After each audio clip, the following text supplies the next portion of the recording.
नमस्कार।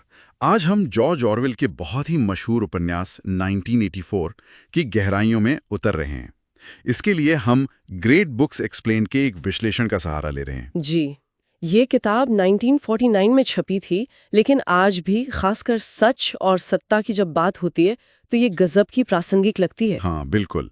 सोचिए 2016 के बाद अमेरिका में इसकी बिक्री 10,000% बढ़ गई, बेस्टसेलर बन गई फिर से। तो आज कोशिश रहेगी समझने की कि ये उपन्यास आज भी इतना जरूरी क्यों है। और इसमें ऑरवेल के अपने अनुभवों का क्या हाथ है और इसके जो मुख्य विचार हैं वो क्या हैं। बिल्कुल। और ये याद रखना भी जरूरी है, जैसा ऑरवेल ने खुद कहा था कि ये उपन्यास कोई भविष्यवाणी नहीं है, ये एक चेतावनी है। हाँ, एक चेतावनी। और सत्य का विचार मतलब सच और कैसे सत्ता उसे मिटा सकती है, वो इस चेतावनी के बिल्कुल केंद्र में है। ठीक है, तो चलिए शुरू करते हैं।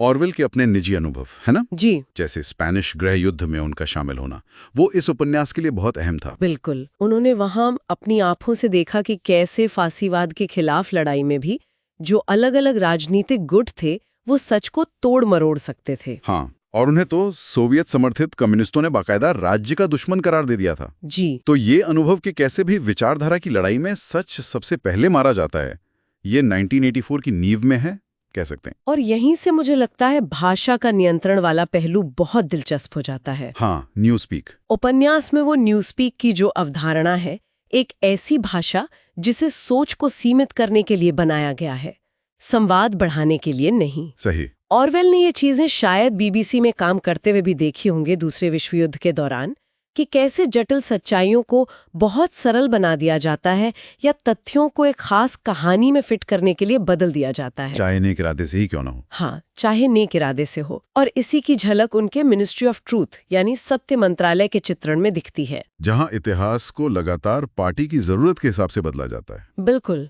और यहाँ ये और भी दिलचस्प हो जाता है, उपन्यास में वो डबल थिंक का विचार है। हाँ, डबल थिंक। मतलब एक ही समय में दो बिल्कुल विरोधाभासी बातों पर यकीन करना और दोनों को सच मानना। जी, जैसे वो नारे हैं, युद्ध ही शांति है, स्वतंत्रता ही गुलामी है, अज्ञानता ही ताकत है। ये एक तरह से लोगों को तर्कसंगत सोच या अपने निजी सच से इम्यून बना देता है ना। हाँ, बिल्कुल। और आज के इस दौर में देखें, जिसे कई बार पोस्ट ट्रुथ माहौल कहा जाता है, जहाँ ये ऑनलाइन इको चेम्बर और पक्षपातपूर्ण खबरें इतनी आम है, ये डबल थिंक का विचार डरावना लगता है। हाँ, चिंताजनक रूप से प्रासंगिक।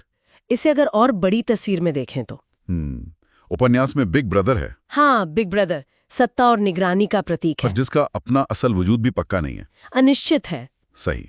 और राज्य नियंत्रण बनाए रखने के लिए लगातार दुश्मन बदलता रहता है। जैसे वो द ब्रदरहुड। हाँ, द ब्रदरहुड, जिनका होना भी शायद शक के दायरे में है। जी, और इसका इस्तेमाल होता है लोगों का ध्यान घरेलू मुद्दों से हटाने के लिए। और ये डर और मनोवैज्ञानिक हेरफेर के जरिए नियंत्रण का एक बहुत शक्तिशाली उदाहरण है। हाँ, जो ऑवेल ने उस समय की सत्तावादी व्यवस्थाओं में प्रत्यक्ष रूप से देखा था। एक बाहरी या अंदरूनी दुश्मन का डर दिखाकर जनता को एकजुट रखना और काबू में रखना। तो इस सब का निचोड़ क्या है?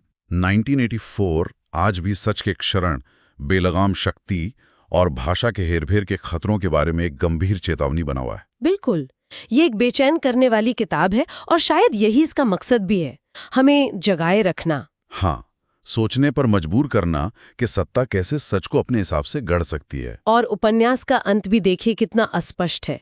वो जो परिशिष्ट है आखिर में न्यूज स्पीक के बारे में, हाँ, वो पुरानी मानक भाषा यानी ओल्ड स्पीक में लिखा है और उसमें साल 2050 का जिक्र है। तो इसके क्या मायने निकाले जाते हैं? देखिए, कुछ लोग इसे आशा की किरण की तरह देखते हैं कि शायद आजाद सोच बच गई। अच्छा। लेकिन दूसरे इसे बिग ब्रदर की अंतिम जीत मानते हैं कि पार्टी का नियंत्रण भविष्य में भी कायम रहा। ये वाकई सोचने वाली बात है। क्या ऐसी व्यवस्थाओं को पूरी तरह खत्म किया जा सकता है? किसी भी तरह ये सोचने पर मजबूर तो करता ही है। ऑरवेल का संदेश तो बहुत सीधा था, ऐसा होने मत दो, ये तुम पर निर्भर करता है। बिल्कुल। और इस चेतावनी को अगर आज के संदर्भ में देखें तो सवाल उठता है कि आज के इस सूचना प्रधान माहौल में कोई व्यक्ति सच के इस तरह घटने बढ़ने को, इस शरण को कैसे पहचाने और उसका विरोध कैसे करे। ये एक ऐसा सवाल है जिस पर शायद हम सभी को विचार करना चाहिए।